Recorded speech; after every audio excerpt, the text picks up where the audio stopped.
hampir sama tuh. Apa cara Apanya? doanya? Cara doanya kayak di Islam. Maksudnya ritualnya? Apa namanya? Cara bungkuknya. Oh. Kan ada di mana apa ya pas Ya. sujud ini kening sampai ke tanah juga ada. Ya.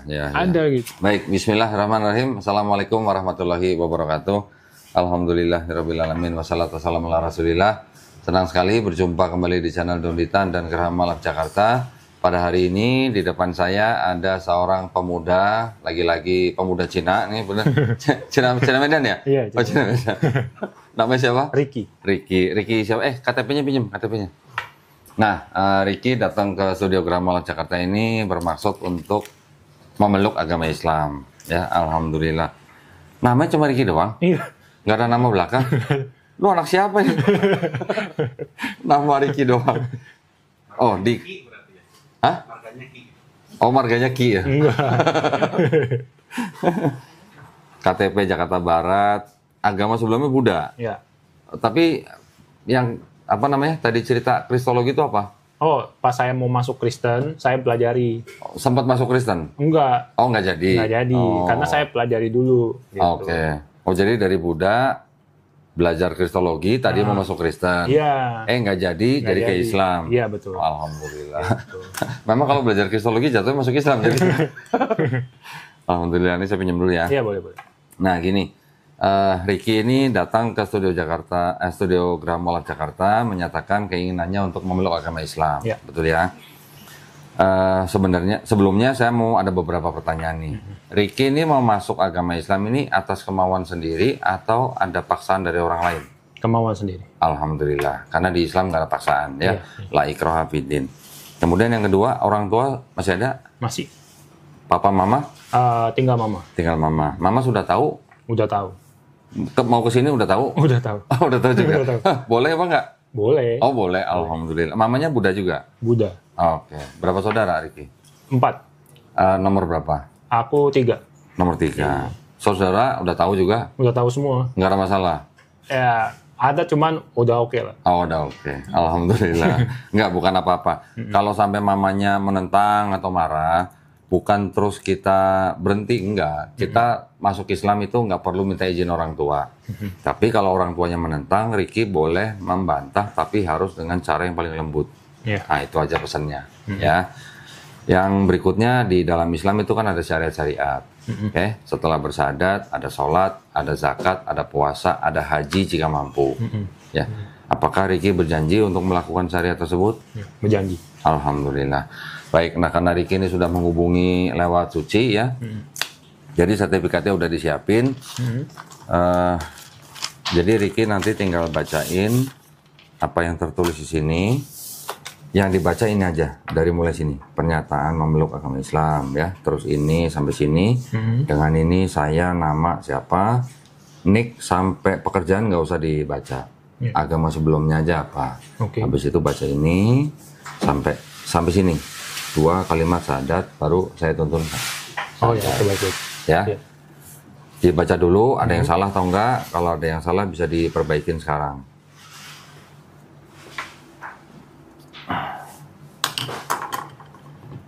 Aman sih. Aman? Nggak ada yang salah? Nggak ada. Baik, kalau nggak ada yang salah, udah siap untuk bersyahadat? Ya, siap. Oke, silakan dibaca mulai dari sini ya, silakan. Oke. Pernyataan memeluk agama Islam. Sesungguhnya agama yang diridhoi di sisi Allah hanyalah Islam. Surat Ali Imran ayat 19. Dengan ini saya, nama Ricky, nick juga perlu. Nggak usah, ini aja langsung agama sebelumnya aja. Agama sebelumnya Buddha. Dengan kesadaran dan keikhlasan sendiri menyatakan memeluk agama Islam dengan mengucapkan 2 kalimat syahadat. Nah, sekarang kita salaman. Ricky ikutin 2 kalimat syahadat yang akan saya bacakan. Kemudian kita lanjutkan dengan terjemahan bahasa Indonesia. Baik. Ya, Bismillahirrahmanirrahim. Asyhadu alla ilaha illallah wa asyhadu anna Muhammadan Rasulullah. Aku bersaksi tiada Tuhan selain Allah. Dan aku bersaksi Nabi Muhammad adalah utusan Allah. Allahu Akbar. Alhamdulillah sah ya Riki ya. Selamat sudah menjadi muslim. Saya mau peluk sebagai saudara saya yang baru dalam iman. Alhamdulillah. Istiqomah ya. Insya Allah istiqomah ya. Insya Allah ya. Amin, amin. Suci udah ada fotonya ini ya? Udah. Oke, ini saya kembalikan. Ya. Terus kemudian kita juga udah siapin ada bingkisan nih. Wush, apa aja nih bingkisan nih? Kayak dapat lotren. Tapi yang Ini paling saya masukin ya? Nggak, tunggu sebentar. Oh, ini dulu.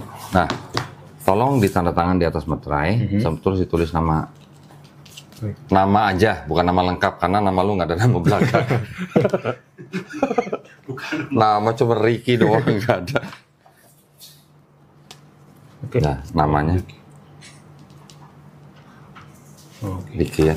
Nah, ini nanti pulang ditempel foto. Foto sendiri ya, jangan foto orang lain ya. Jangan. Habis itu mau dilaminasi boleh. Terus tolong segera urus untuk ganti keterangan agama di KTP. Oh iya. Ngurusnya ke kelurahan, di kelurahan cari petugas Dukcapil. Ya, tinggal bawa ini. Perlu surat keterangan RT, RW nggak sih? Kalau Dukcapil enggak. Dukcapil katanya nggak usah. Nggak sampai sehari jadi. Oke. Ya. Ini boleh dimasukin sini.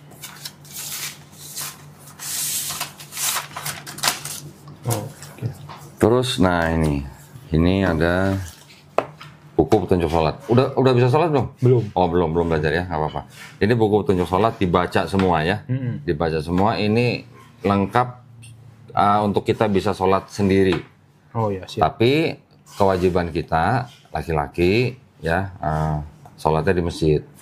Kalau belum bisa, ikutin aja gerakan imam. Kalau bacaan di gerakan-gerakan itu belum tahu, tinggal baca aja subhanallah gitu. Ya. Ini ada uang zakat, jangan dilihat jumlahnya. Ini adalah memang kewajiban kita kepada orang-orang yang baru masuk Islam. Ya, tolong diterima aja dengan baik. Terus kemudian ini ada buku Iqra, juga tolong diterima. Nanti harus belajar Iqra. Buat apa? Biar bisa baca Quran. Nah, ini Qurannya kita udah siapin juga.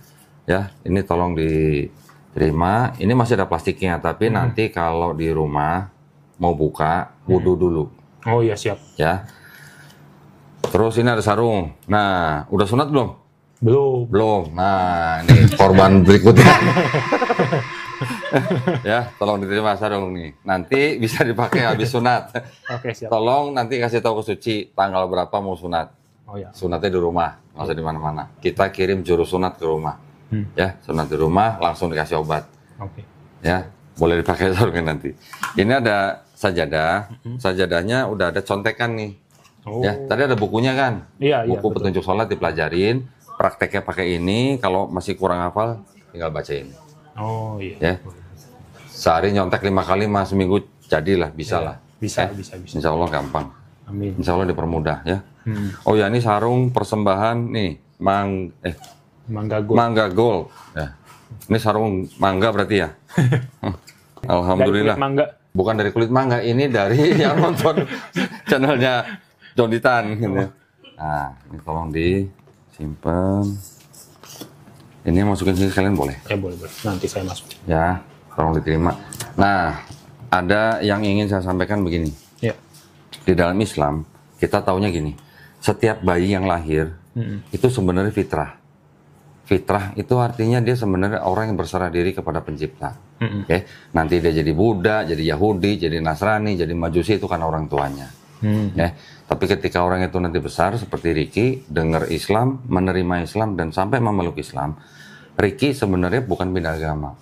Tapi Riki itu kembali ke fitrahnya manusia. Gitu. Oh iya. Ya, itu kalau di Islam. Terus kemudian kalau ada orang yang bukan Islam, ketika dia sudah dewasa, dia masuk Islam atau memeluk Islam, insya Allah dosa-dosanya dia dari mulai akil balik sampai dia masuk Islam dihapuskan. Insya Allah dihapuskan. Ya, tapi kebaikannya tetap dicatat sebagai pahala kebaikan. Insya Allah dengan catatan Riki menjalankan Islamnya dengan baik. Ya, paham ya? Nah, nanti Riki udah pulang nih sampai rumah, mandi biasa ya. Boleh sabunan, boleh keramas, silahkan. Tapi sebelum mandi, niat dulu. Saya berniat mandi besar untuk menghilangkan hadas besar. Lillahi ta'ala. Lillahi ta'ala itu artinya demi Allah SWT. Ya, sebelum mandi, bukan setelah mandi. Ya. Nah, setelah itu udah cukup tinggal belajar, menjalankan kewajiban-kewajiban, step by step. Ya, nggak usah buru-buru, nggak usah malam ini belajar, besok jadi imam di masjid, nggak boleh juga. Gitu. Jadi pokoknya pelan-pelan aja, step by step. Yang penting diulang-ulang terus. Kalau diulang-ulang terus pasti cepet. Ya. Terus yang berikutnya sunat ya. Nanti tolong kasih jadwal. Nanti kalau udah sunat, tentuin jadwal lagi ke Suci, kasih tahu 2 hari dalam seminggu. Mau hari apa, mau jam berapa, kasih tahu Suci. Nanti kita kirim guru privat ke rumah. Ngajarin itu tadi, yang buku Iqra. Ya.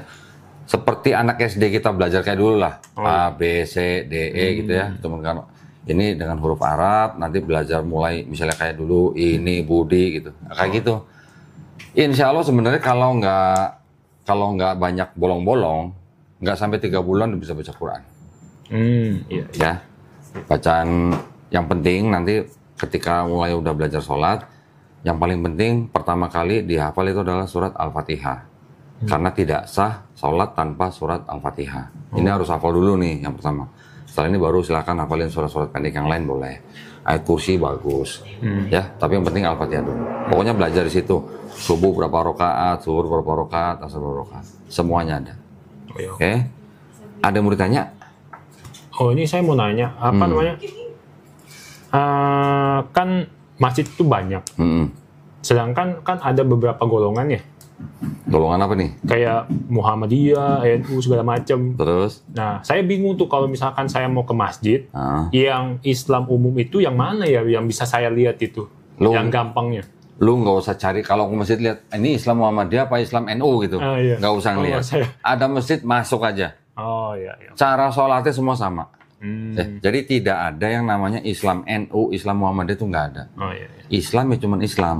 Gitu. NU, Nahdlatul Ulama, atau Muhammadiyah, atau Persis, atau Ar-Rasyid itu hanya organisasi. Cuman organisasinya aja.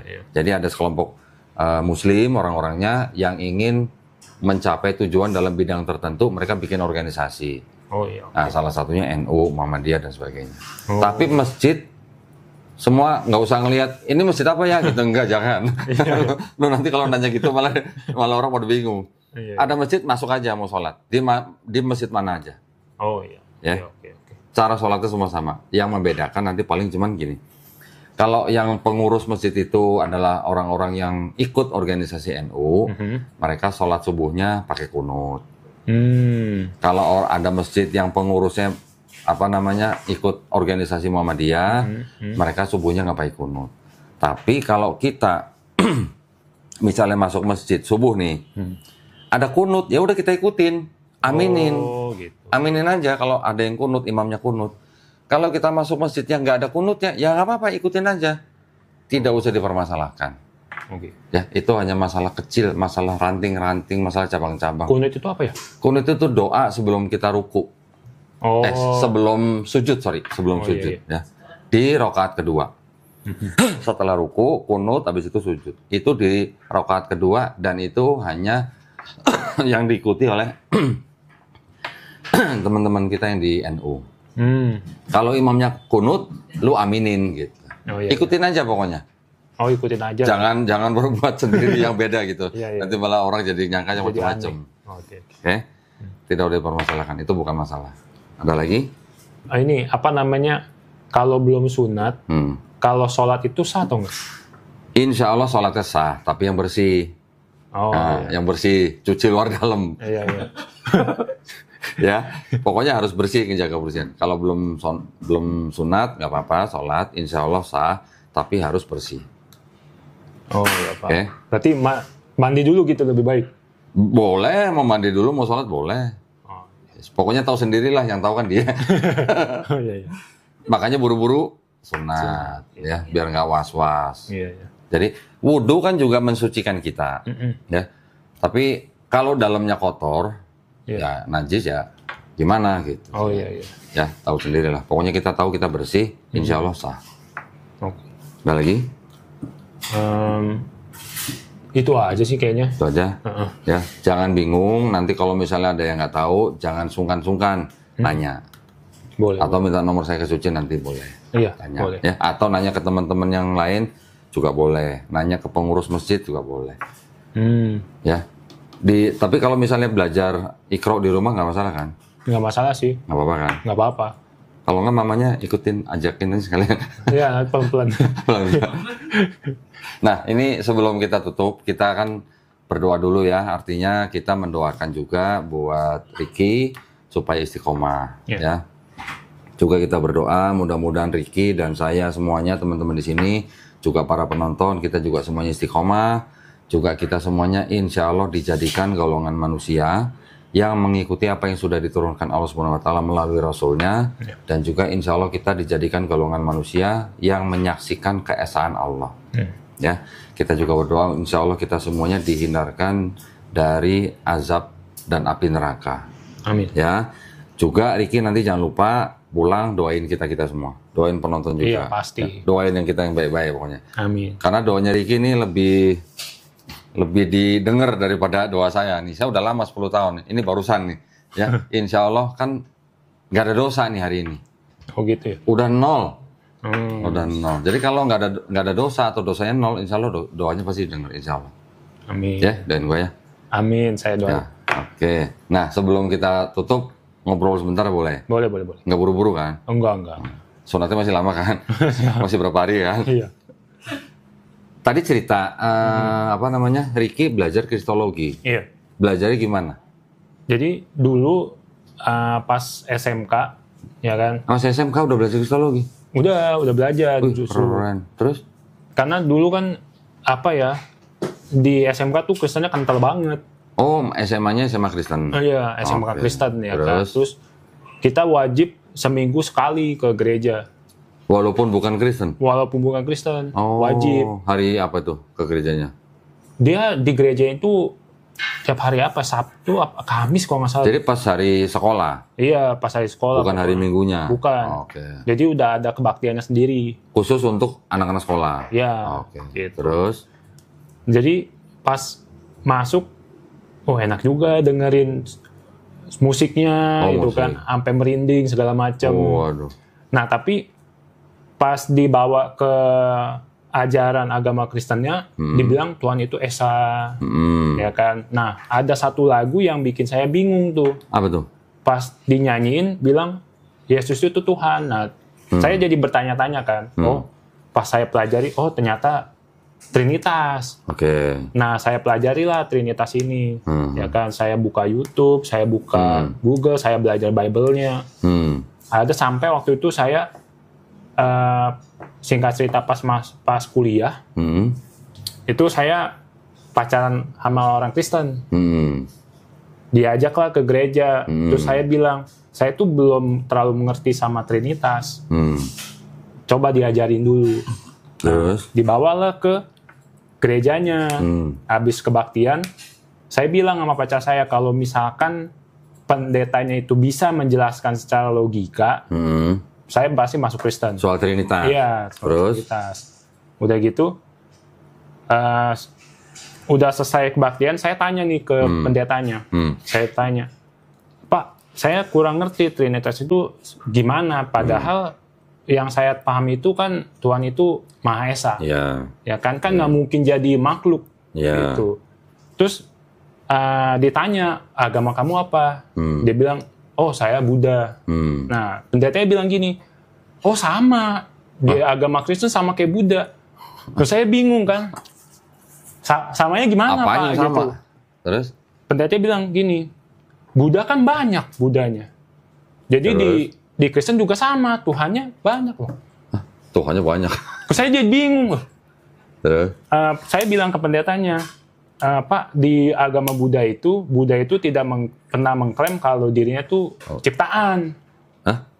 Kalau nggak pernah Tuhan. Mengklaim dirinya Tuhan. Ya kan, dia itu mengklaim bahwa dirinya guru. Ya, ciptaan juga. Iya, ciptaan juga. Ya. Terus? Pendetanya bingung langsung.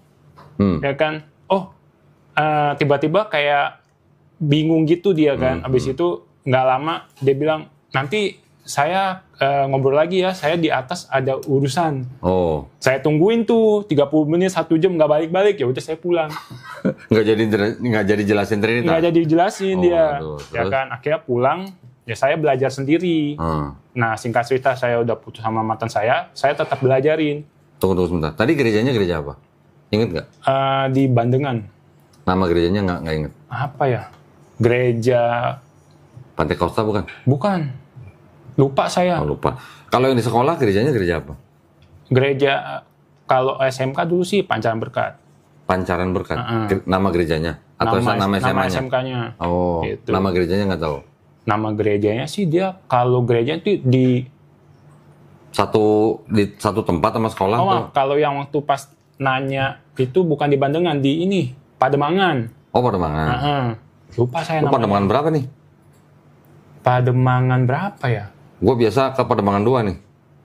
Wah, jangan-jangan deket. Ya deket lah Pademangan. Iya. Pokoknya yang sebelah itu, Seafood Kalimati. Oh, Seafood Indah Seafood. Oke, dekat-dekat situ tuh. Tahu. Ada gereja tuh. Itu yang dibawa sama mantan. Iya. Nah, kalau yang SMK itu, kalau gerejanya tuh di Bandengan. Oh, oke. Tiap minggunya. Cuman dia tiap Kamis itu ada kebaktian. Kamis apa Sabtu? Kamis, ya tiap Kamis. Oh, jadi pas jam sekolah tuh ke gereja emang? Iya, Pak. Khusus kebaktiannya itu aja. Oh. Tiap Kamis kalau nggak salah. Habis kebaktian balik sekolah lagi belajar gitu? Iya, balik lagi kita belajar biasa gitu. Nah, terus tadi setelah putus sama mantan, diterusin belajar kristologinya? Saya terusin. Jadi ceritanya belajar kristologi itu mau jadi Kristen maksudnya? Iya, awalnya karena kan, wah kayaknya di Kristen nih, apa ya, katanya penuh kasih bla bla bla gitu kan. Tapi saya tuh tetap nggak bisa terima kenapa Tuhannya kayak banyak gitu loh.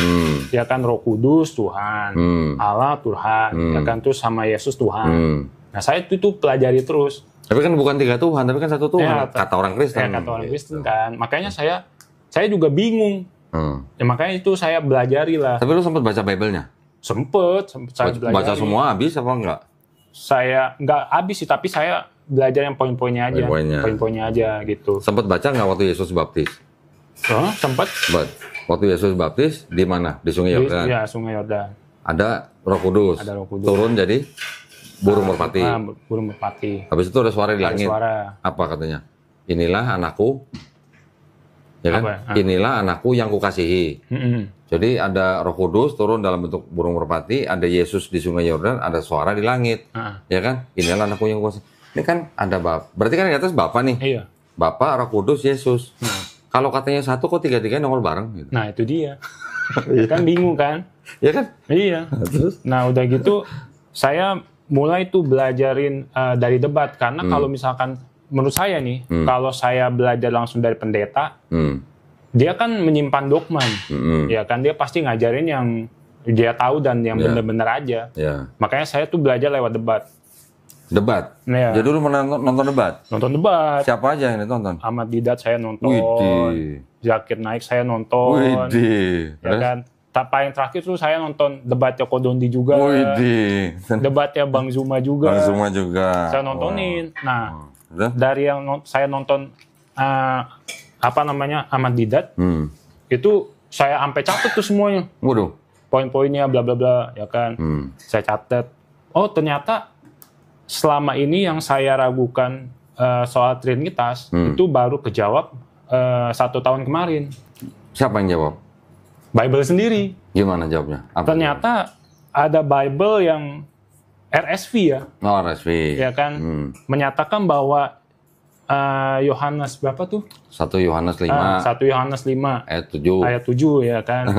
Nah, di situ ternyata sisipan gitu. Ternyata sisipan. Berarti benar nih belajar kristologi nih, berarti ini benar nih. Iya, ternyata sisipan ya kan. Ini RSV. Ya. Nah. Ini juga RSV nih. Nah, ini juga RSV. Iya. Iya. Terus? Kayaknya RSV ada 2 ya? Kalau yang ini yang 1952. Ini 19 ada tahunnya. Ah, ini kan benar 52 nih. 52 kan? Oh iya. Kalau yang ini Udah tua banget ya. 952 mah nggak tua lah. Oh belum ya, yang Belum. 1600-an baru. Nih yang tua nih, Anda yang lebih tua nih. 1916. Ini 1560 nih, Geneva Bible. Ini ada lagi yang KJV. KJV ini 1611. Tapi edisinya ya. Iya. Ini sih cetakan baru, tapi ini edisi 1611. Oh. Nah, ini RSV juga. Ya, ini sama 1952. Nah, terus setelah lo baca ini, yang 1 Yohanes 5:7 itu sisipan gimana? Ya, berarti bener apa ya? Dari dulu saya udah ada logika lah gitu untuk berpikir kalau memang Tuhan itu nggak mungkin jadi ciptaan. Oke. Gitu. Selain itu kan belajar lagi yang lain ya kan sama Ustadz Kainama. Oh, Ustadz Kainama. Iya, saya mempelajari video-videonya. Video-video juga. Terus? Ya kan sampai belajari sejarah si Paulus segala macam ya kan. Itu kan baru-baru. Nah, yang ternyata bukan cuma satu ini aja yang sisipan, ternyata kan banyak banget gitu loh. Dan 1 tahun kemarin saya baru belajar ternyata PL-nya Kristen ini ternyata dari Tanakh. Tanakh Yahudi. Iya, dari Yahudi. Mana? Ya, dari video siapa? Ya macam-macam. Oh, macam-macam. Saya pelajari semua gitu. Ternyata bahkan banyak sebenarnya romo-romo yang jujur gitu. Ngasih tahu kalau kitab Tanakh sama Septuaginta itu udah banyak yang diubah di Septuagintanya. Gitu. Udah banyak sebenarnya. Berarti belajar ini kristologi beneran ya? Iya. Saya keren. Sampai lumayan banyak yang saya pelajari gitu. Makanya terakhir kan mantan saya juga Kristen kan. Nah, saya udah bilang ke dia gitu kalau dia kan kita mau merit juga. Cuman ada pihak keluarganya ada maksa saya gitu untuk ke Kristen. Masuk Kristen. Terus? Sedangkan saya udah mempelajari gitu. Tapi dia bilangnya, lu jangan belajar dari internet. Terus belajar dari mana? Belajar dari mana kalau bukan dari pendeta? Gitu. Ya. Soalnya kalau dari pendeta kan udah pasti dia nggak mungkin ngasih tahu yang ayat sisipan ini nggak mungkin lah ya kan. Terus? Ya gitu, makanya saya bilang saya udah pelajari. Dan saya nggak percaya kalau Yesus itu Tuhan. Ya, karena ya memang kalau misal aslinya kalau kita pelajari Bible itu justru diajari kalau jangan nyembah Yesus. Yesus yang suruh malah ya? Iya. Matius 4:10. Iya. Nyuruh iblis nyembah siapa? Tuhan Bapa. Iya. Kalau kita mempelajari satu Bible ini, ya kan nggak ada perintah untuk nyembah Yesus, nggak ada. Nah, itu. Nggak ada. Orang jelas kan di Yohanes berapa? Yang bilang Yesus itu adalah utusan. Yohanes 17:3 utusan. Ya, 17:3. Udah gitu Yesus ngaku sebagai nabi. Matius 13:57. Terus? Kan udah jelas. Emang. Ya kan, makanya itulah. Enggak, tapi kan gini. Lu kan Buddha. Ya. Lu belajar kristologi memang tujuannya tadi mau masuk Kristen. Iya. Karena salah satu alasannya karena lu mau nikah sama cewek Kristen. Oh bukan. Oh bukan juga? Bukan. Itu karena pas karena denger lagunya bagus-bagus. Lagu bagus-bagus gitu loh. Iya, denger lagunya bagus-bagus. Lagunya apa tadi lu bilang menyentuh hati gitu. Iya. Oh, aduh. Yang Bapa mengerti. Widih. Oh, ngerti juga nih. Berarti benar nih masuk gereja nih. Terus lagu yang seperti sungai. Seperti rusa. Wah, itu kan jangan-jangan nih gerejanya GBI kali ini ya? Bisa jadi. Itu mah lagunya Insinyur Niko. Iya. Oh alah. Itu mah lagu-lagunya gereja gua dulu itu. Iya, kan lagunya menyentuh hati. Oke. Jadi lu Buddha, belajar kristologi karena lu seneng dengan lagu-lagu di dalam gereja, lu belajar kristologi mau jadi Kristen. Iya. Gitu. Terus kenapa sekarang tiba-tiba malah nyasar ke Islam? Nah itulah. Dari mana? Nah jadi pas saya nonton debat, ya kan, nah itu saya belum minat sama Islam ya sebenarnya. Saya lebih minat ke kejujuran dari ahli debatnya ini, Oke. ya kan? Oh ternyata sumber dari Islam ini bisa kita baca semua gitu loh. Lengkap, kayak misalnya nih, kayak Ahmad Didat selalu nunjukin Bible.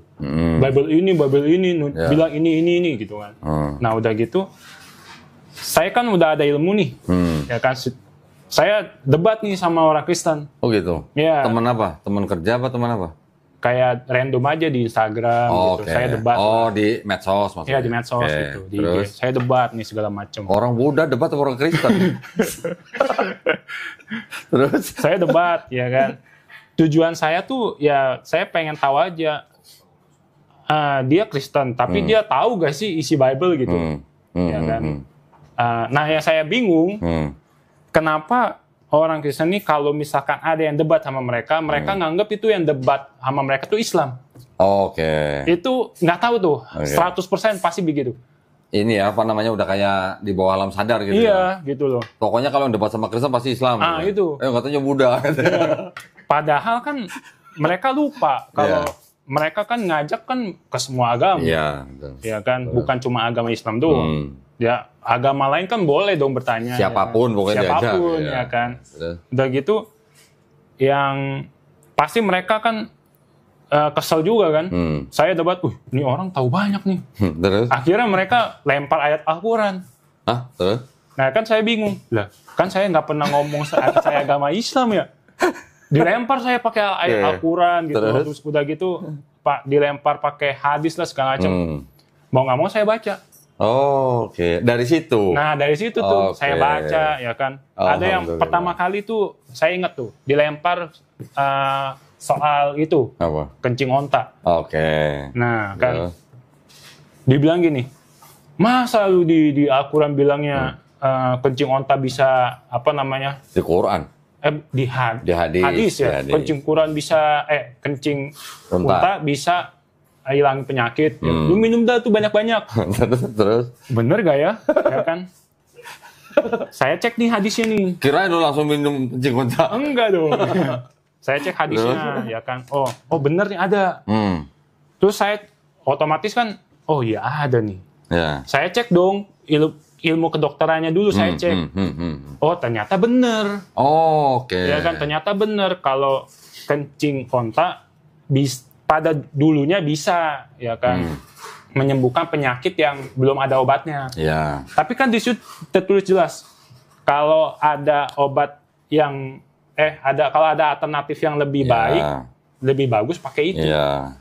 Kan nggak dipaksakan. Betul. Nah, terus saya bilang ke dia, ada kok ke dokternya. Terus lu kasih tahu ke orang Kristennya? Kasih tahu. Terus? Ada kok ini. Saya tunjukin artikelnya kan. Terus lu mau bilang apa? Ya kan? Terus dilempar lagi. Apa namanya? Masa iya Nabi Muhammad pedofil? Nah, saya belum tahu tuh. Nah, saya baca lagi. Terus? Saya baca, oh iya ada nih hadisnya. Ya kan? Tapi kan nggak bilang pedofil. Iya, tapi kan nggak bilang pedofil. Ya. Loh, tapi gini, selain saya belajar kristologi, saya kan suka sejarah.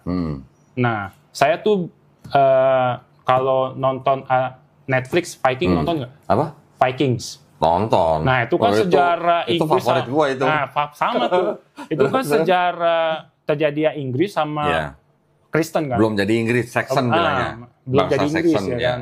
Ya, terus? Dan di situ khusus sejarah besar kekristenan. Ya, betul. Lah, di situ juga ada kok. Nah. Pas kerajaannya masih Inggris tuh nikahin anaknya masih umur puluhan tahun juga mah ada. Ya, yang masih belasan. Masih belasan kan emang nggak ada peraturannya. Iya, betul. Gitu kan, nggak ada peraturannya. Terus salahnya di mana? Kan udah jelas, tapi kan kalau di situ kan tertulis Aisyah kan udah balik. Ya kita pikir aja pakai logika. Adanya minimal umur itu kan pas tahun berapa? Kan nggak bisa disatuin zaman dulu sama zaman sekarang peraturannya. Yang peraturan ini buat siapa? Manusia. Gitu. Orang sebut pedofil itu kan dianggap sebagai penyakit. Sebutan pedofil sendiri baru ada di abad ke-19. Iya, itu kan. Nabi menikahi Aisyah dan orang-orang lain yang menikah dengan istri yang masih muda-muda itu jauh sebelum ada istilah pedofil. Iya. Dan pedofil ini penyakit. Penyakit tuh ya. penyakit yang suka dengan anak kecil, Iya. ya. Dan yang diincar sama orang pedofil ini kan ini korban, ya. Jadi kalau misalnya ada anak-anak perempuan itu kan korban. Ada nggak korban yang happy? Nggak ada. Kalau Aisyah nikah sama Nabi, Aisyahnya happy nggak? Happy. Baca di hadis happy semua. Lagi mana pedofil orang Iya kan happy gitu loh. Bukan korban. Nah, bukan korban. Lagi pula yang penting begini. Ini kalau membahas tentang tuduhan Nabi Muhammad SAW pedofil nauzubillah min dzalik, itu sebenarnya bisa mau menggunakan dua pendekatan. Ya, itu kan adanya di hadis Bukhari. Iya. Anggap saja hadis itu betul. Oke. Kalau kita menganggap hadis itu betul bahwa Nabi menikahi Aisyah pada umur 6 tahun dan berumah tangga pada umur 9 tahun, ini banyak dari sisi-sisi yang bisa kita cek dulu nih. Satu misalnya, orang Arab itu rasnya ras apa? Ras Kaukasoid namanya. Kita nih ras apa? Asia nih. Kita ras Mongoloid. Ras Kaukasoid itu yang sebenarnya hampir sama dengan orang bule, sama. Kalau ras Kaukasoid hidup di tempat yang panas, itu lebih cepat dewasa daripada kita.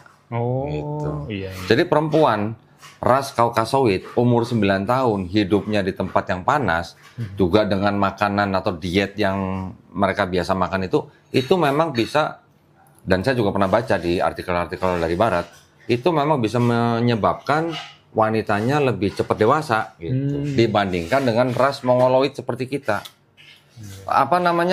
Bentuk tubuhnya aja mungkin jauh lebih besar daripada kita gitu. Kita di sini ngeliat anak 9 tahun mungkin kecil gitu ya. Kita ras Mongoloid, jangan lupa kalau itu ras Kaukasoid. Oh gitu. iya. Dari makanan juga, dari temperatur juga. Iya betul. Satu. Yang kedua, orang yang menuduh Nabi Muhammad SAW pedofil, dia berarti kan menggunakan standar moral zaman sekarang. Nah, iya betul. Ya kan? Dibawa ke zaman itu. Nah iya. Gitu kan? Kita tinggal tanya, tahu nggak siapa musuhnya Nabi Muhammad SAW yang protes pernikahan Nabi dengan Aisyah? Iya.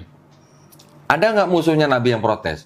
Musuhnya Nabi kan banyak di Mekah atau di di Madinah. Kan mereka tahu lah istilahnya musuh Nabi kan tahu kehidupan Nabi nih. Ketika Nabi menurunkan membacakan atau melafazkan ayat, musuh-musuhnya ini kan langsung ngomong, yang dia ngomong itu bohong. Selalu dia mengucapkan sesuatu yang negatif tentang Nabi. Ketika Nabi menikahi Aisyah, ada nggak omongan negatif tentang pernikahan Nabi dengan Aisyah? Nggak ada. Artinya apa kalau nggak ada? Ya sah-sah aja. Berarti normal pada saat itu, gitu. Iya. Karena kayaknya zaman dulu kan lihat wanita dewasa itu kan bukan dari umur. Betul. Ya kan? Dari kondisi fisiknya. Dari kondisi fisik, gitu. Jadi kalau 9 tahun, itu ras Kaukasoid di tempat yang panas, dia lebih cepat dewasa. Bahkan sudah bisa puber gitu. Iya. Sudah bisa balik gitu. Bahkan di Indonesia sekarang umur 9 tahun, 10 tahun juga ada. Ada juga. 7 tahun ada. 7 tahun ada juga kayak. Coba lu pulang nanti tanya menyokap, Mah atau Mi gitu. Tanya dulu nenek itu nikah umur berapa gitu tanya. Iya. Ya kan? Emang muda juga. Pasti juga belasan. Belasan juga. Iya. Nah itu makanya itu dari satu pendekatan. Yang kedua kita bisa lihat dari Bible. Iya. Di Bible yang diceritakan Ishak menikahi siapa? Ribka. 3 tahun ya? 3 tahun. Ini bukunya ada gua. Oh, coba punya lihat. Mau foto? Iya. Boleh. Oh, ini lagi masih belajar kristologi berarti dia nih. Karena kemarin baru banget itu saya lihat. Oke. Saya ambil HP bentar ya. Boleh. Sorry. Rifka umur berapa itu, Bang? 3 tahun. Belum, nanti ada Bathsheba lagi, Bang. Nih. Oh, iya. Ini kan Genesis 24, 52 sampai 62. Ini tanak ya? Ini namanya kitab The Humas. Humas ini isinya cuma Torah, Kejadian, Keluaran, Imamat, Bilangan, Ulangan, tapi disertai dengan tafsir. Ini tafsir. Ini tafsir. Ini bahasa Ibrani, ini bahasa Inggris. Iya. Berarti yang menghina Nabi Muhammad pedofil nggak pernah baca ini. Nggak pernah baca ini. Iya. Gitu. Ini saya baru tahu banget itu 3 hari kemarin. Masa? Iya, saya nonton channelnya Pak Ipung. Oh, baik. Iya. Nanti ya, sebentar nih, ada lagi nih. Oh.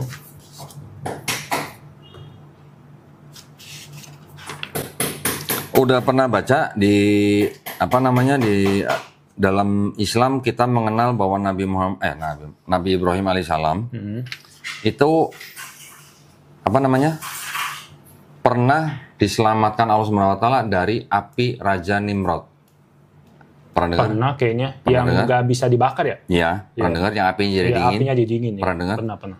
Udah pernah baca di Bible kisah itu yang sama di sini ada nggak? Belum. Nggak ada kan? Nggak ada. Nggak ada. Di sini bisa ada tafsir begini. Lihat nih. Nomor 2 tuh. Nimrod flung Abraham into a burning furnace. Jadi Abraham pernah diselamatkan dari tungku apinya Raja Nimrod. Oh iya. Di sini nggak pernah disebutin Iya. karena terjemahannya diganti. Abraham keluar dari Ur Kasdim. Urnya di situ diterjemahkan menjadi kota. Gitu. Oh. Tapi ini ada tafsir bisa ngomong begini. Nimrod flung Abraham into a burning furnace. Kok bisa sama di Islam? Islam juga Nabi Ibrahim alaihissalam diselamatkan dari tungku api Raja Nimrod atau Raja Namrus gitu. Iya. Gimana dong? Yap. Yang Hagar pernah dengar Hagar? Hagar yang itu ya? Hah? Yang apa namanya? Pernah dengar Hagar siapa? Yang kurban-kurban bukan sih? Iya, yang dikurbankan. Iya. Iya. Siapa Hagar? Nih. Hagar, Oh, daughter of Parao anaknya. Pharaoh. Jadi Hagar putranya Raja Mesir. Terus apa nih? So it was that Hagar an apa? Egyptian Prince. princess. Iya. Nah, ratu Mesir. Ratu Mesir. Apa ya? Istilahnya anak raja gitu lah. Jadi kalau orang Kristen kan sering bilang, oh Hagar kan budak gitu kan. Iya. Padahal, Anak. nah yang dihadiahkan kepada Abraham. Oh gitu ya. Seru juga. Oh iya. Kalau ini ada tafsirnya, sedap. Iya sedap Nah, banget. lanjut. Tadi kan Ishak menikahi Ribka. Di sini Ribka kan jelas-jelas disebut 3 tahun kan. Iya. Yang kedua, Nabi Daud berzina dengan Binor kan. Iya. Tahu siapa? Siapa ya, lupa lagi. Hah? Istri orang siapa? Namanya? Pernah dengar? ya? Betseba.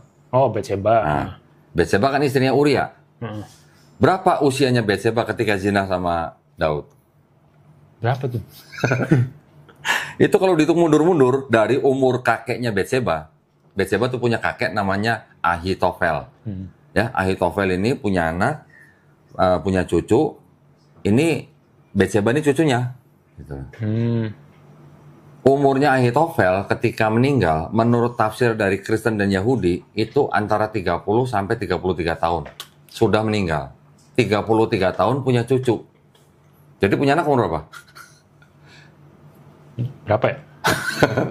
Jadi laki-laki Yahudi umur 11 tahun itu udah bisa punya anak.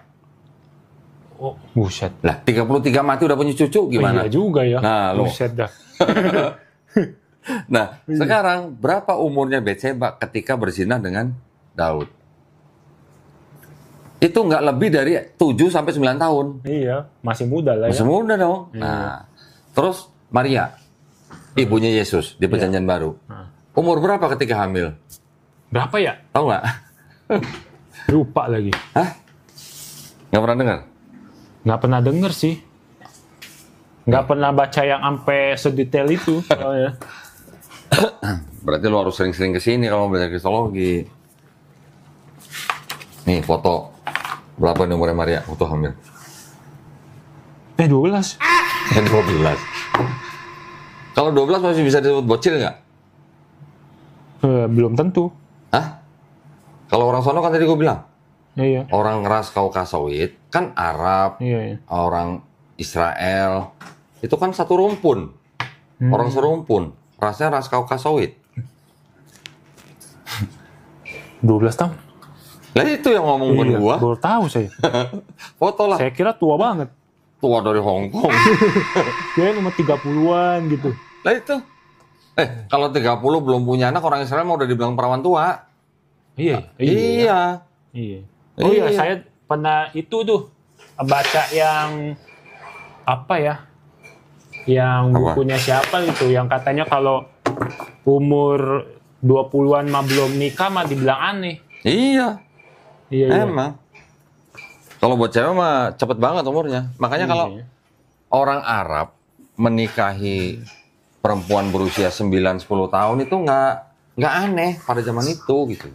Iya. Orang Yahudi juga begitu sama. Tradisinya mirip-mirip kan, mereka orang serumpun. Iya, betul. Nah kalau 3 tahun mau diapain coba? Apa mau langsung ditidurin? Itu dia. Nah jadi orang Kristen rata-rata yang menuduh Nabi pedofil mengkonotasikan kalau orang nikah langsung ditidurin gitu. Iya, itu dia. Sebenarnya kan enggak gitu. Enggak gitu. Iya kan? Jadi ketika Aisyah umur 6 tahun dinikahkan dengan Nabi, itu artinya sudah dijodohkan, artinya sudah ditunangkan. Berumah tangganya baru umur 9 tahun. 9 tahun berarti Aisyah sudah puber. Udah puber. Gitu. Sudah datang datang bulan atau haid gitu. Kalau Ribka 3 tahun, 3 tahun. coba dinikahi, apa langsung ditidurin? Ya Ya enggak. enggak. Nunggu sampai dia puber baru ditidurin. Iya. Gitu. Itu sama tradisinya. Nah, jadi yang menuduh begitu, pikirannya berarti Victor gitu. Iya, pikiran Nikah 6 tahun langsung ditidurin gitu. Iya, iya, iya. Nah, ya, jadi banyak pendekatan. Dari pendekatan apa tadi? Norma pada zaman itu nggak ada yang protes. Nggak ada musuh Nabi yang protes pernikahan Nabi dengan Aisyah. Iya. Ya kan? Dari sisi ilmu pengetahuan, umur 9 tahun untuk ras kaukasawit di tempat yang panas dan dengan makanan diet tertentu itu membuat wanita lebih cepat dewasa. Iya. Ya kan? Terus kemudian dari sisi Bible mereka sendiri, ternyata Iya, sama juga gitu. Malah lebih parah kan 3 Lebih tahun kan? parah lagi 3 tahun. Gitu. Iya. Terus Nah, lanjut kan lagi. gimana akhirnya saya nemu Islam itu yang benar ya? Apa ya? Sainsnya sih.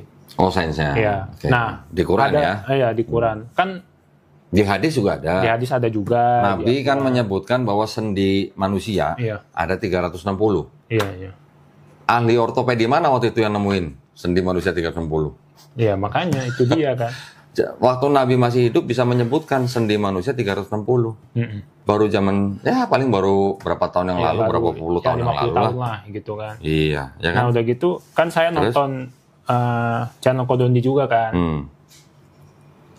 Kejadian sains yang kayak bumi itu bulat, ada api di dalam laut, ya kan, apa namanya, ada di laut itu ada dua warna, Ya, laut dua, coklat ya. sama Ya, ya. biru, ya kan. Ya, ya. Nah itu wah mantap juga nih kalau misalkan Nabi Muhammad ini bukan utusan, nggak mungkin dia tahu kan. Nah Tahu udah dari mana gitu tahu ya. dari mana. Nah luar biasanya lagi nih saya langsung dikasih hidayah sama Allah.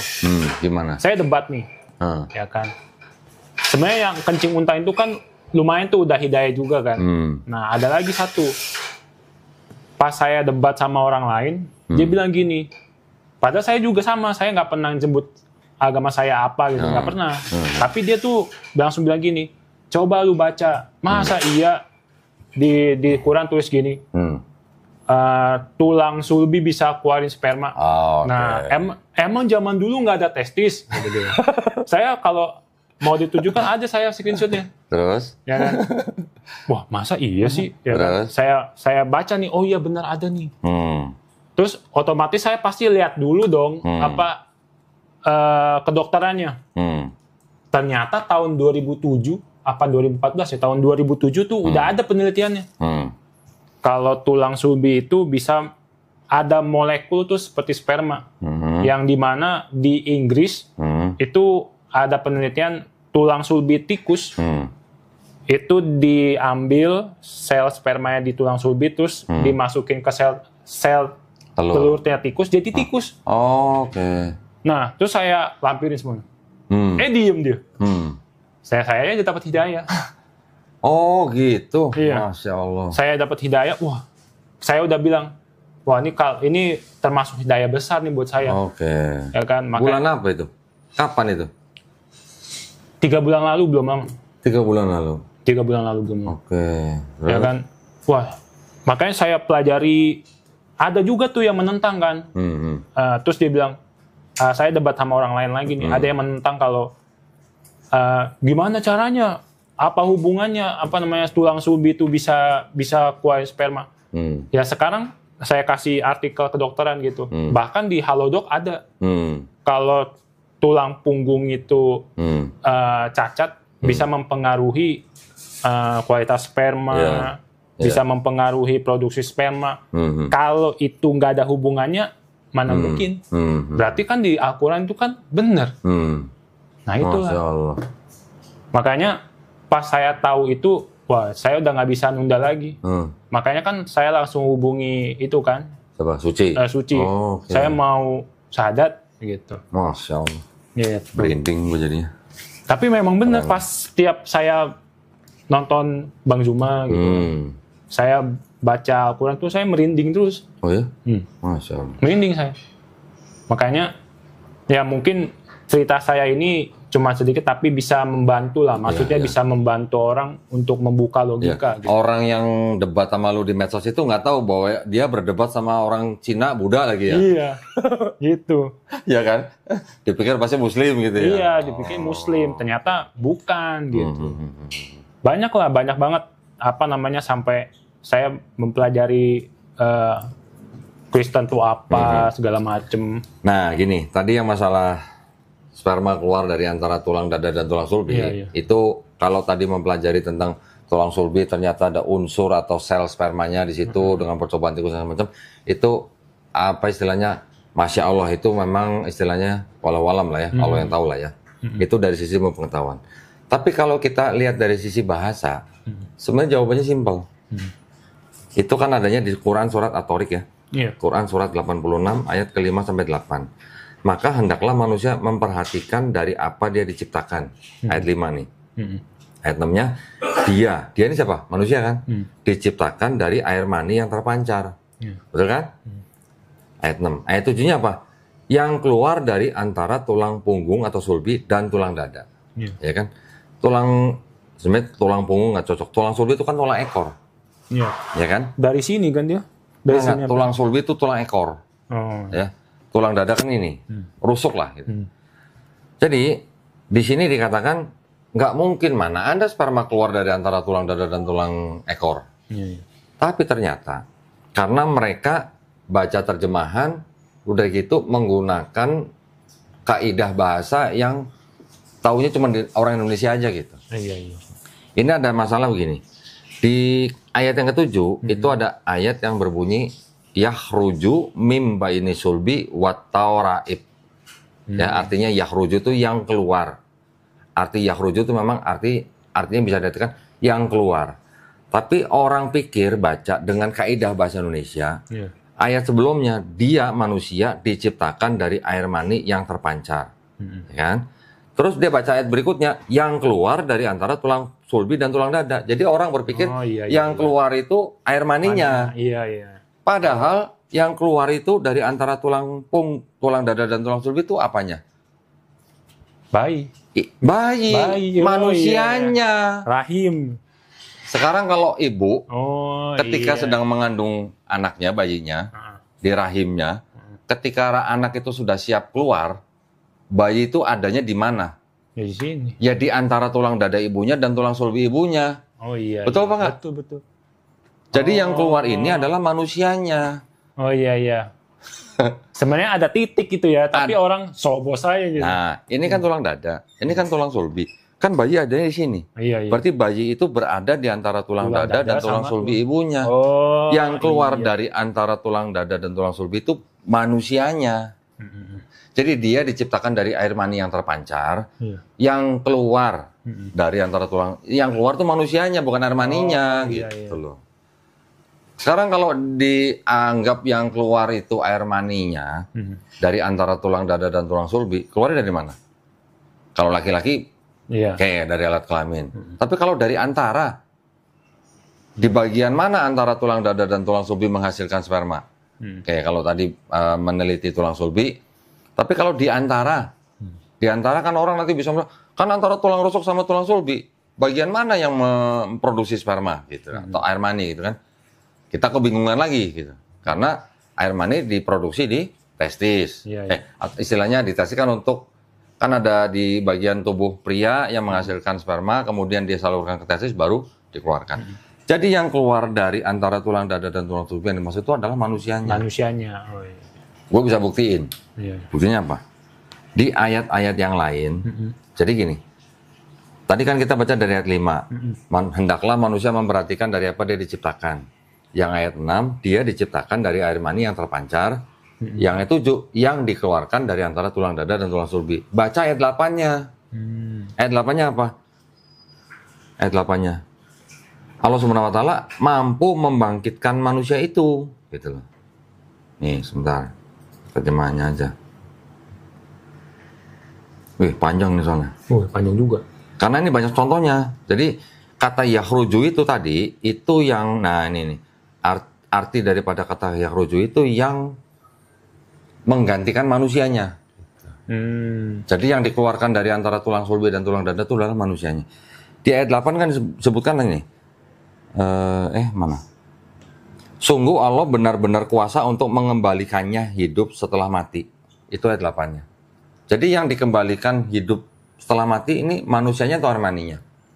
Manusianya. Manusianya. Jadi dari ayat 5 bicara manusia. Ayat 6 bicara manusia.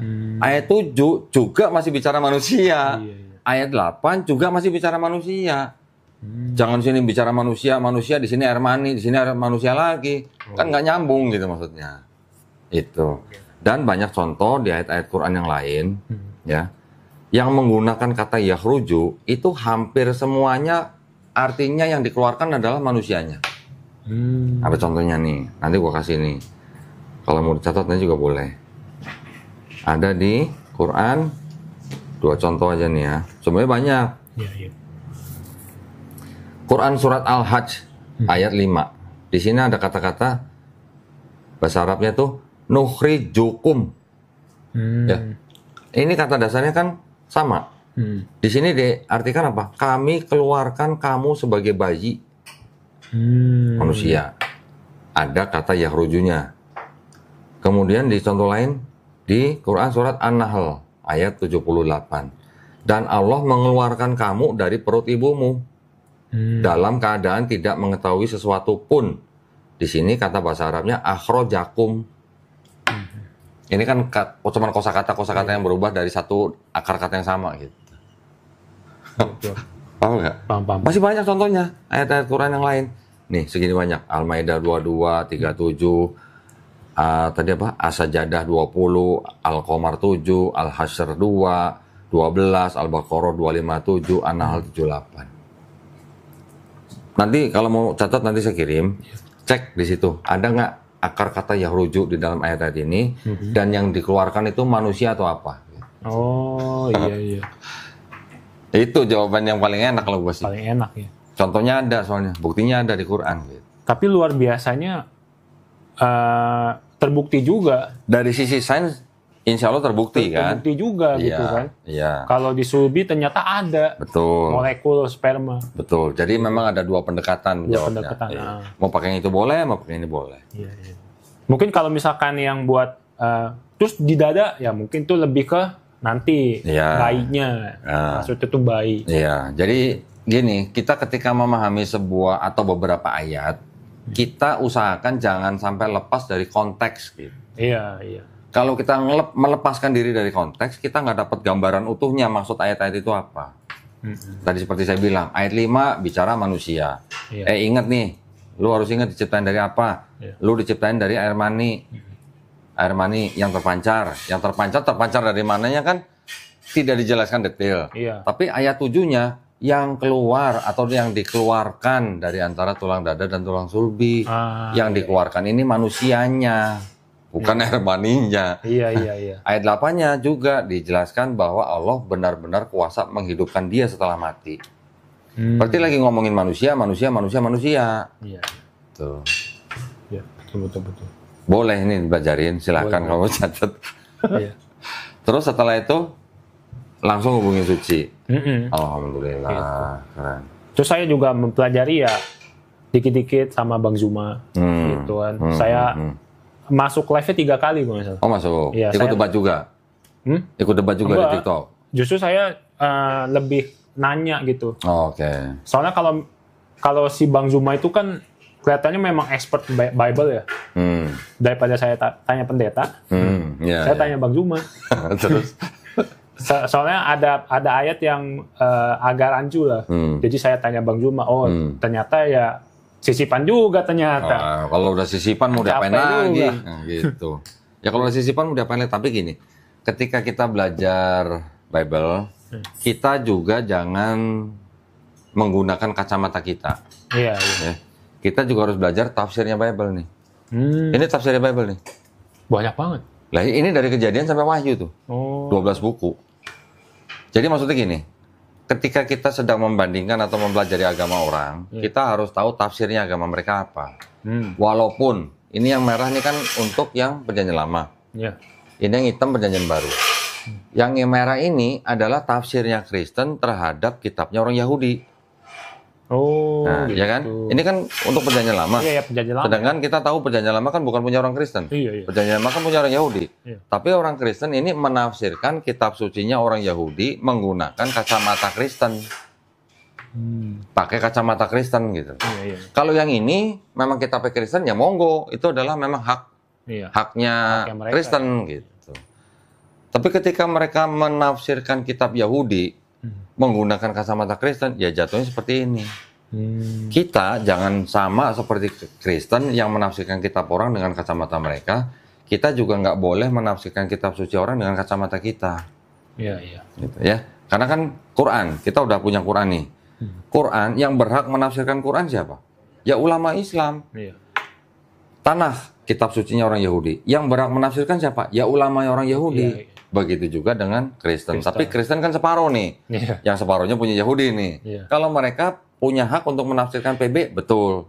Tapi untuk menafsirkan tanah, kan mereka harusnya nggak boleh. Nggak boleh. Gitu. Nggak boleh menggunakan kacamata Kristen karena ada yang lebih berhak, lebih otoritas. Gitu. Iya. Bedanya di situ. Ya. Ini supaya kita jangan membabi buta. Oh iya. Maksudnya kita bilang Kristen salah menafsirkan PL misalnya. Tapi kita juga klaim di kitabnya orang Yahudi ada nubuat buat Nabi Muhammad SAW. Contoh begitu. Nah kalau kita klaim juga begitu, terus apa bedanya kita sama Kristen? Iya. Sama aja kan? Sama aja. Gitu. Kecuali kalau benar-benar di kitabnya orang Yahudi tertulis nama Muhammad gitu. Ada kata-kata Muhammadim atau Mahamadim di Kidung Agung 5:16. Tapi kan itu apa ya? Kalau kita ganti dengan kata Muhammad terus diterjemahkan satu kalimat kan jadi beda artinya. Paham kan? Iya. Sedangkan di Quran nanti ya setelah belajarin lagi, di Quran juga ada di Quran surat Al-A'raf ayat 157. Mereka beriman kepada Nabi yang ummi. Nabi siapa? Nabi Muhammad SAW. Nabi yang ummi. Yang namanya tertulis di dalam Taurat dan Injil. Namanya tertulis. Jadi di kitabnya orang Yahudi tertulis nggak nama Nabi Muhammad SAW? Enggak kan? Di kitabnya orang Kristen tertulis nggak? Enggak juga. Berarti apakah kitabnya orang Yahudi itu Taurat yang dimaksud Quran? Kalau di situ nggak ada namanya? Berarti kan bukan. Begitu juga kitab Kristen. Apakah ada nama Nabi Muhammad di situ? Tidak ada. Berarti itu juga bukan Injil yang dimaksud Quran. Gitu. Ya kita nggak usah ngoyo. Buat apa kita ngoyo? Di situ ada nubuat untuk Nabi Muhammad SAW. Lawang itu bukan Taurat dan Injil yang dimaksud Quran gitu. Taurat dan Injil itu kan wahyu yang diturunkan kepada Nabi Musa alaihissalam dan Nabi Isa alaihissalam untuk siapa? Untuk Bani Israel pada zaman itu. Dan kitab tanah, kitab PB kan 4 gospel kan tanah bukan ditulis oleh Nabi Musa, gospel bukan ditulis oleh Yesus. Lah bagaimana mau disebut itu Taurat dan Injil yang dimaksud Quran? Gitu. Bukan berarti. Jadi kita jangan buru-buru. Iya.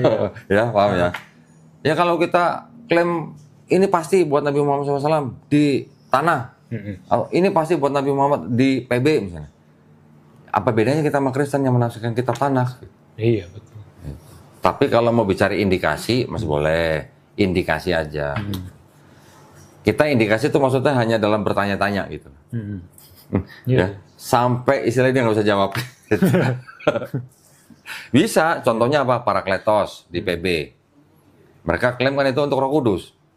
Tapi kan bertentangan dengan ayat-ayat mereka sendiri masih di dalam sama-sama Yohanes lagi. Iya. Pertentangannya apa? Yang mau datang itu katanya Roh Kudus. Tapi Yesus bilang, sebelum aku pergi, Roh Kudus itu tidak akan datang. Atau penolong itu tidak akan datang. Dan sebelum Yesus pergi, Yesus sudah mengembusi Roh Kudus kepada murid-muridnya. Nah, ya juga kan. Ya kan? Padahal ada ayat yang bilang, penolong itu tidak akan datang kalau aku tidak pergi. Iya. Nah, Bahkan ada yang satu ayat bilang, si Paulus nanya sama orang yang udah dibaptis kan, sudahkah kamu mengenal Roh Kudus? Dia bilang, kami bahkan nggak pernah mengenal Roh Kudus. Terus ditanya, siapa yang membaptis kalian? Yohanes Pembaptis. Ya berarti Yohanes Pembaptis juga nggak kenal Roh Kudus. Ya kan? iya, jadi kalau yang contoh nih ya, contoh. Kita bukan mau klaim, kita cuma nanya aja. Di Yohanes 16 ayat 13. Kan dikatakan, roh kebenaran itu nanti akan mengajarkan kepada kamu segala sesuatu yang belum diajarkan. Dia, itu dengan bahasa Inggris nih. Ini bahasa Inggrisnya malah lebih jelas nih. Nih supaya, karena kan kalau dalam bahasa Indonesia, kalau kata dia kan kita nggak tahu nih laki-laki atau perempuan. Iya. Betul kan? Kalau bahasa Inggris kan jelas. He atau she, gitu kan? Kalau he berarti laki-laki, she perempuan. Oh, di Inggris bilangnya he ya? Oh, kalau he berarti merujuk ke laki-laki dong. Nih kalau handphonenya bisa dibuka kan enak bacanya Erik ya? Iya.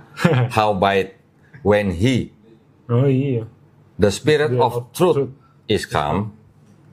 He will Lu hitung satu he. Ini kan ada satu he nih. Lu hitung satu gitu. Satu. The spirit of truth is come. He berarti berapa? Dua. Will guide you into all truth. Ya kan? For he. Tiga. Ya kan? Shall not speak of himself. 4 berarti. Ya, oh yang 4. But whatsoever he 5 lagi. shall hear, that shall he 6. Speak, and he 7. will show you things to come. Iya. Sekarang kalau mereka orang Kristen bilang ini Roh Kudus, masa Roh Kudus nggak bisa berkata-kata dari dirinya sendiri? Gitu maksudnya. Ini kan nggak bisa berkata-kata dari dirinya sendiri. For he shall not speak of himself. Iya. But whatsoever he shall hear. Iya. Ya kan? Kita pakai terjemahan bahasa Indonesia.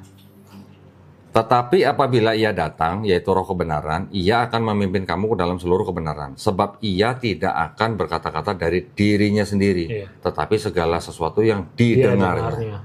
Kalau orang mengajarkan sesuatu, tidak dari dirinya sendiri, tapi dari yang dia dengar, itu ciri-ciri Nabi atau bukan? Gitu. Nabi itu. Nah, udah.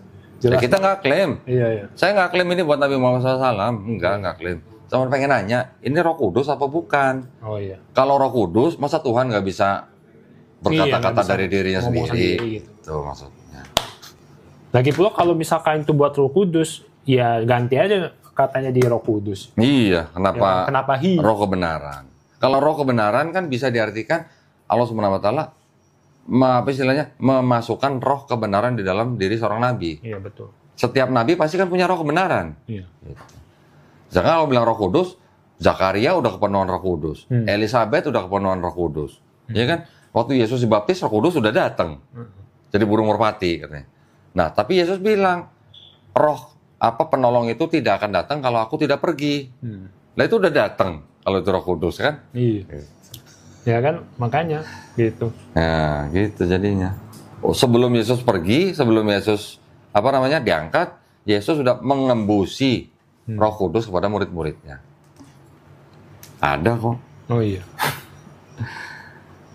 Di 20:22 kalau nggak. Nih, dan sesudah berkata demikian, ia mengembusi mereka dan berkata, terimalah Roh Kudus. Yesus belum pergi, sudah terima Roh Kudus, sudah ngasih Roh Kudus. Iya. Jadi berarti kalau begitu yang Yohanes 16:13 tidak cocok kalau disebut itu Roh Kudus. Gitu. Iya, betul.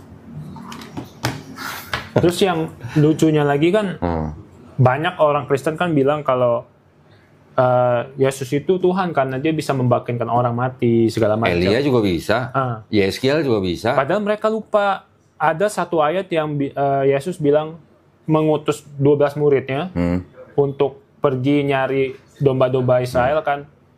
Bilang bangkitlah, hidupkanlah mereka dari yang mati. Berarti muridnya pun bisa bangkitin orang mati. Sekarang gini, gua tanya lo nih. Ini gua tanya. Ya kan? Ketika Yesus mau membangkitkan Lazarus, pernah baca kan? Yesus ngapain? Berdoa dulu. Berdoa, mengucap syukur kan? Iya. Ya, mengucap syukur. Jadi artinya dia membangkitkan orang mati dengan izin Allah SWT. Izin Bapa lah maksudnya. Iya. Pernah baca nggak? Paulus, ketika Yesus sudah nggak ada nih, Paulus lagi khotbah di rumah yang bertingkat. Dia khotbah di lantai 2 atau 3 gitu, lupa gua. Karena dia khotbahnya panjang, ada seorang pemuda, namanya siapa ya? Tikius siapa gitu ya? Itu seorang pemuda yang dengerin Paulus ceramah, khotbah, ngantuk, jatuh dari lantai 2 atau lantai 3 gitu. Oh, terus meninggal. Mati. Sebentar.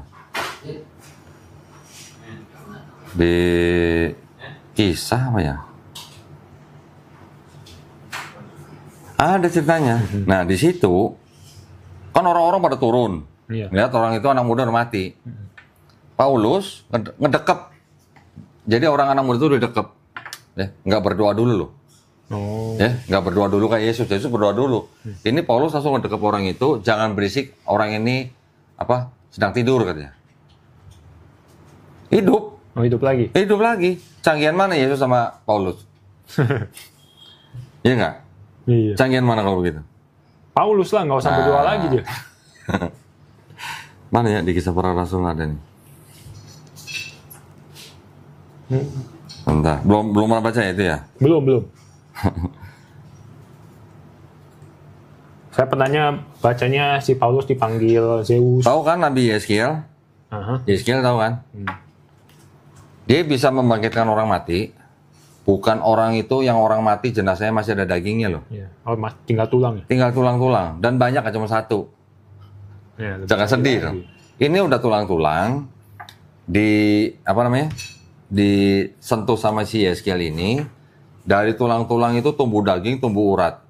Hidup lagi. Bisa perang lagi. Wah. Canggihan mana sama Yesus? Ya, makanya. Gimana dong? Ya, jadi kalau cuman punya standar bahwa Yesus itu Tuhan karena Yesus bisa membangkitkan orang mati, standarnya terlalu rendah gitu. Iya. Masih banyak yang lain yang lebih hebat daripada Yesus membangkitkan orang mati. Malah nggak cuma satu. Iya. Nanti ada lagi apa? Yang karena Yesus itu Tuhan karena Yesus sebut anak Allah. Iya. Ya kan? Nah, Adam juga anak Allah. Iya. Israel juga anak Allah. Efraim malah putra sulung. Iya. Gitu. Jadi gimana? Standarnya belum canggih gitu loh. Lupa gua yang di mana tuh. Pokoknya Paulus juga bisa membangkitkan anak muda yang mati jatuh dari loteng. Nggak berdoa dulu langsung dekep langsung hidup. Langsung hidup. Ya, makanya kayaknya nggak cocok lah menurut saya. Nggak masuk akal aja. Gitu. Tapi gini, mau bagaimanapun, saudara-saudara kita yang Kristen tetap mau menyembah Yesus sebagai Tuhan. Ya nggak apa-apa juga. Nggak apa-apa, kita nggak boleh protes. Iya. Kita nggak boleh protes, orang dia dilindungin kok, mereka dilindungi sama undang-undang negara kok. Kita nggak boleh protes. Cuman jangan ngajak-ngajakin orang masuk agama mereka gitu. Kalau mereka tidak ngajak-ngajak orang di luar Kristen masuk agama mereka, gua mungkin nggak perlu channel begini. Bener, Bang Zuma juga mungkin nggak perlu debat sama orang Kristen. Betul. Iya. Betul. Itu kita melakukan itu karena orang-orang Kristen itu juga melakukan tindakan yang melanggar peraturan pemerintah. Mereka mengajak orang di luar Kristen masuk agama mereka. Gitu. Iya. Buktinya kan banyak. Banyak buktinya. Iya. Banyak. Tapi alhamdulillah nih, udah Buddha, Cina, belajar Kristologi, nyasarnya ke Islam. Tapi emang ya dari situ sih, dari sains itu yang ya jalan orang dapat hidayah kan beda-beda. Beda-beda. Ya kan. Kalau saya ya murni dari sainsnya, karena menurut saya kalau Nabi Muhammad bukan utusan, itu dia tahu dari mana, udah gitu doang. Udah gitu doang. Ada yang bilang dari alien katanya. Dari ketinggian imajinasinya gitu. Imajinasinya terlalu tinggi. Loh, sekarang kalau ya tadi pertanyaan Ricky kan, tahu dari mana Nabi Muhammad SAW? Orang masih bisa ngomong ini. Tapi banyak orang-orang pinter di luar Islam, ilmuwan, berani menyatakan bahwa itu tidak mungkin karangan Nabi Muhammad SAW. Iya, banyak kok. Banyak. Satu yang saya baca namanya Profesor Kit Elmore, ahli embriologi. Bukunya dipakai di seluruh universitas yang belajar tentang embriologi. Dia sampai datang ke Amerika bikin konferensi pers. Nggak mungkin Quran karangan Nabi Muhammad SAW. Kenapa? Karena Profesor Keith Elmore bikin buku, menulis buku, bisa nulis begitu karena pakai mikroskop. Iya. Sedangkan Nabi Muhammad SAW nggak punya mikroskop. pakai apa gitu, nggak ada mikroskop. Gitu. Itu dia. Simpel ya sebenarnya. Ya kan. Terus apalagi yang soal laut, ya Nabi Muhammad kan cuman mainnya di Arab doang. Nggak pernah ke Selat Gibraltar Iya kan. di Spanyol. Makanya itulah. Itu sih yang bener. Big Bang. Ya Big Bang. Dari mana coba? Dari mana Nabi Muhammad SAW tahu ada dulu langit menyatu terus dipisahkan? Iya. Taunya baru 50 tahun yang lalu paling. Iya.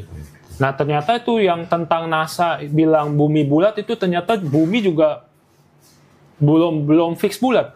Gini, bukan belum fix. Bulat, tapi bukan apa? Bentuknya tuh enggak. Bulatnya bukan bulat sempurna. Bukan bulat sempurna. Bukan bulat gitu. sempurna, tapi seperti agak lonjong. Iya. Nah, itu masih disembunyiin tuh sama NASA tuh. Sebenarnya cocok dengan Quran juga. Iya. Di Quran kayak bilang kalau di Quran kita baca bumi itu bentuknya seperti telur unta. Telur unta. Nah, jadi apa ya? Agak melonjong. Iya, agak melonjong. Ya NASA nyembunyiin. Kalau misalnya mungkin NASA kasih tahu, wah, kayaknya satunya semua Islam. Insya Allah gitulah. Iya. Ya kita lihat aja nantilah. Apalagi yang lo pelajarin atau yang pernah lo diskusiin sama teman-teman Kristen? Ya paling banyak sih ya itulah paling mereka bilang kalau Yesus itu Tuhan karena Yesus klaim bilang Bapa sama saya itu satu. Yohanes 10:30. Ya. Kalau itu sih saya udah bisa jelasin tuh. Terus? Ya kan karena gini ya. Itu ibaratkan kayak visi misi. Betul. Ya kayak perusahaan kayak Bhinneka Tunggal Ika. Ya. Emang kalau Bhinneka Tunggal Ika bilang semuanya beda tapi tetap satu. Emang kita semua satu badan kan enggak? Ya, betul. Gitu ya kan. Terus ada lagi yang bilang Yesus itu Tuhan karena dia bilang nggak melalui saya nggak bisa ke Yohanes Bapa. 14:6. Iya. Itu kan, akulah jalan. Nih akulah jalan kebenaran dan hidup. Ya itu kan sebenarnya gimana ya? Sama aja kayak misalkan dari Indonesia mau ke Amerika. Ya pesawat itulah. Lu baca dulu deh ini yang kuning. Mitra like Jesus was venerated as the way, the truth. Oh iya. Ini mah Mitra ini kan Hindu ya? Dewa Mitra. Dewa Mitra. Dewa Mitra dari Persia yang disembah sama bangsa Romawi. Oh iya. Lah Dewa Mitra juga disebut apa? The way, the truth, and the life. The light. Malah apa? The word, the son of God. Apa bedanya sama Yesus kalau begitu? Ya nggak beda sih. Nah, jadi itu hanya apa ya? Ya sebutan-sebutan untuk orang-orang yang percaya dengan sosok tertentu gitu. Buku apa lagi nih? Buku gua mah kecil-kecil, cuman pedes gitu. Nanti ini ada lagi yang ini bisa jadi ini sisipan juga nih yang dimasukin. Nah, berarti yang di Bible sisipan atau yang ini sisipan? Di Bible. Nah, duluan mana Mitra sama Yesus? Kan duluan Mitra. Iya. Bangsa Romawi sudah menyembah Dewa Mitra 400 tahun sebelum ada Yesus. Mitra itu dewa matahari. Iya, dari Persia. Oh. Nah, foto dulu deh. Foto dulu. Wah, lu berarti kesini kulakan berarti lu. Nih, Nambah ilmu. tadi yang masalah Parakletos, yang di Yohanes 16:13, ini tafsir dari orang Kristen nih, Raymond E. Brown. Oke, Gospel and Epistle of John, a concise commentary. Jadi ini tafsirnya Raymond E. Brown terhadap Gospel Yohanes. Ya, ini tentang yang Parakletos nih. Di sini sebutnya apa? Apa nih? The expression. Common in the Dead Sea Scroll, but not in a divine sense. Ya, the Paraclete Spirit tuh. Not in divine sense maksudnya apa? Ya nggak ada sifat ilahinya. ada sifat ilahi ya. Kalau Roh Kudus dianggapnya ada sifat ilahi kan? Nah ini bilang tidak ada sifat ilahinya. Berarti apa? Tahu nggak Yesus juga disebut Parakleton? Oh iya. Hah? Pernah dengar nggak? Enggak. Jadi kan Yesus bilang, aku akan minta kepada Bapakku supaya diutus penolong, penghibur, perantara, iya, ya kan? Iya. Yohanes 14:16. Sedangkan di 1 Yohanes 2 ayat 1, Yesus juga disebut Parakleton. Anak-anakku, hal-hal ini kutuliskan kepada kamu supaya kamu jangan berbuat dosa. Namun jika seorang berbuat dosa, kita mempunyai seorang apa? Pengantara. Ini Parakleton bahasa Yunaninya. Yaitu Pada Bapa, yaitu siapa? Yesus Kristus yang adil. Sekarang Yesus bilang, aku akan minta kepada Bapa untuk dikirim atau diutus Parakleton kan? Alon Parakleton, pakai bilangnya. Ini kan bilangnya kalau bahasa Indonesianya seorang penolong yang lain. Yang lain ini berarti apa? Yang sejenis apa yang nggak sejenis? Ya sejenis. Sejenis. Karena apa? Karena di sini pakai bahasa Yunaninya Alon Parakleton. Nih, Alon Parakleton. Kalau Parakleton ini artinya penghibur, penolong, pengantara, Yesus juga disebut Parakleton. Iya. Kalau Yesus bilang akan diutus Parakleton yang sama, Alon itu maksudnya sejenis. Lalu kalau bandingin BMW sama BMW, ya jangan BMW sama Bajaj gitu, nggak matching. Iya. Kalau beda jenis itu pakai heteros Parakleton. Tapi kalau Alon Parakleton berarti penolong, penghibur, perantara yang sejenis. Nah sekarang Yesus manusia bukan? Manusia. Yesus nabi bukan? Nabi. Jadi kalau Yesus disebut Parakleton karena dia manusia dan nabi, berarti yang akan datang itu juga manusia dan nabi. Nah pikir aja sendiri siapa gitu. Iya. Gimana? Iya. Nah sebenarnya apa ya? Di Buddha juga kan hampir sama tuh. Apa cara Apanya? doanya? Cara doanya kayak di Islam. Maksudnya ritualnya? Apa namanya? Cara bungkuknya. Oh. Kan ada di mana apa ya pas Ya. sujud ini kening sampai ke tanah juga ada. Ya. Ada gitu. Cuman kan memang Buddha itu gimana ya? Tidak terlalu mengedepankan sisi Ketuhanan. teologisnya. Oh. Teologisnya. Oh, iya. Yang dikedepankan kan dharma Iya, gitu dharma. kan. Iya. Sekarang kalau di Buddha nama Tuhannya siapa? Nggak ada. Gue pernah baca. Kalau Konghucu kan beda kan sama Buddha kan? Kalau Konghucu itu kan Konghucu itu kan kalau nyebut Tuhan Tien Kong. gelarnya Tien. ya, karena kan satu-satunya. Ya. Kalau Buddha emang ada? Kayaknya nggak ada. Kayaknya gue pernah deh baca ada namanya kok. Sebentar. Bukan Buddha loh ya Tuhannya ya. Bukan. Iya. Bukan. Umat Buddha tidak menyembah Siddhartha Gautama loh. Iya, enggak. Cuma sebagai guru kan.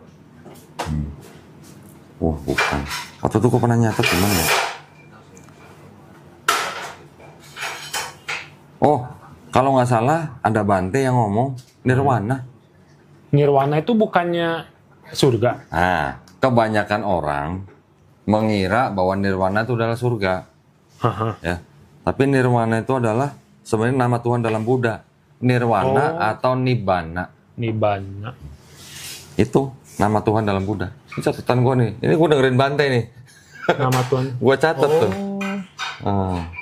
Kebahagiaan tertinggi, kebahagiaan abadi yang luar biasa. Ya, ini ngomong Bante kan penelitian Buddha kan. Surga dalam Buddha ada 26 surga, 6 tingkat alam surga, amal 16 alam Brahma, amal plus meditasi, 4 tingkat alam arupa, amal plus meditasi, macam-macam. Dan di dalam Buddha, ini yang gue dengerin, yang gue perhatiin nih, Bantenya ngomong apa? Syarat Tuhan apa tuh? 1, tidak terlahirkan. Iya. 2, tidak terciptakan. terciptakan, tidak terciptakan. 3, tidak menjelma. Tidak bersyarat. Tidak bersyarat. Iya. Nah kalau Firman menjelma jadi manusia, udah beda kan berarti kan kriterianya sama ini gitu. Ya itu kan, kalau itu kan himne Platonis katanya. Ini kan mirip sebenarnya kalau kita nanti perhatikan ya, nanti kalau udah mulai belajar Quran ya. Di Quran kan ada ayat lam yalid walam yulad. Allah tidak diperanakan, tidak memperanakan. Sama. Iya. Gitu. Ya memang sebenarnya kayak dari Konghucu ya, itu juga sama juga sih kayak Al-Quran bilangnya Tuhan itu tidak bergambar. Di Hindu juga begitu. Oh iya. Di Veda ya? Iya, tidak boleh digambar, tidak boleh ada patung segala macam tuh ada. Tapi kan biasanya gini loh, ketika seorang utusan Tuhan datang kepada sebuah bangsa atau kaum lah, ngajarin ini gitu kan. Ketika utusan ini udah mati, pengikut belakangannya, generasi pertama, generasi kedua, ini yang bisa merubah-rubah. Gitu. Iya betul. Saya dengerin juga itu debatnya Zakir Naik tentang Hindu, ya kan. Nah di India itu katanya nggak boleh baca Veda. Nggak semua orang boleh baca. Iya, nggak semua orang boleh baca karena ya gitulah. Iya. Gitu. Keren. Jadi Banyak ini kristolog Buddha nih. Kristolog Buddha nyasar ke Islam. Oke, alhamdulillah. Ada lagi yang mau diceritain? Itu aja kayaknya. Itu aja, cukup ya. Alhamdulillah. Mudah-mudahan Ricky istiqomah ya. Amin. Ya, istiqomah, belajar pelan-pelan. Kalau sudah tahu yang pernah dengar, pernah baca tentang Islam, dibaca lagi, dipastikan lagi, ya, dipelajari pelan-pelan, dijalankan step by step belajarnya. Ya, mudah-mudahan Ricky istiqomah dan insya Allah kita semuanya husnul khotimah. Ya, terima kasih banyak. Jadi cukup panjang ngobrolannya, orang cuma syahadat ngobrolnya jadi panjang, jadi podcast seperti ini. Ya. Mudah-mudahan kita semuanya diridhoi Allah Subhanahu wa taala ya. Terima kasih banyak buat para pemirsa atas perhatiannya, buat para pemirsa juga yang ingin membantu perjuangan dakwah kami, dipersilakan untuk mengirimkan ke BSI dengan nomor 111 88 99 888 atas nama YPM Atawi Jakarta dan bisa konfirmasi ke nomor handphone 0813 9883 7007. Barakallahu fikum. Semoga partisipasi para pemirsa diterima di sisi Allah Subhanahu wa taala sebagai amal jariah ya. Amin ya rabbal alamin. Baik, kalau begitu kami pamit. Terima kasih ya Ricky ya. Terima kasih. Akhir kata wabillahi taufiq wal hidayah. Wassalamualaikum warahmatullahi wabarakatuh.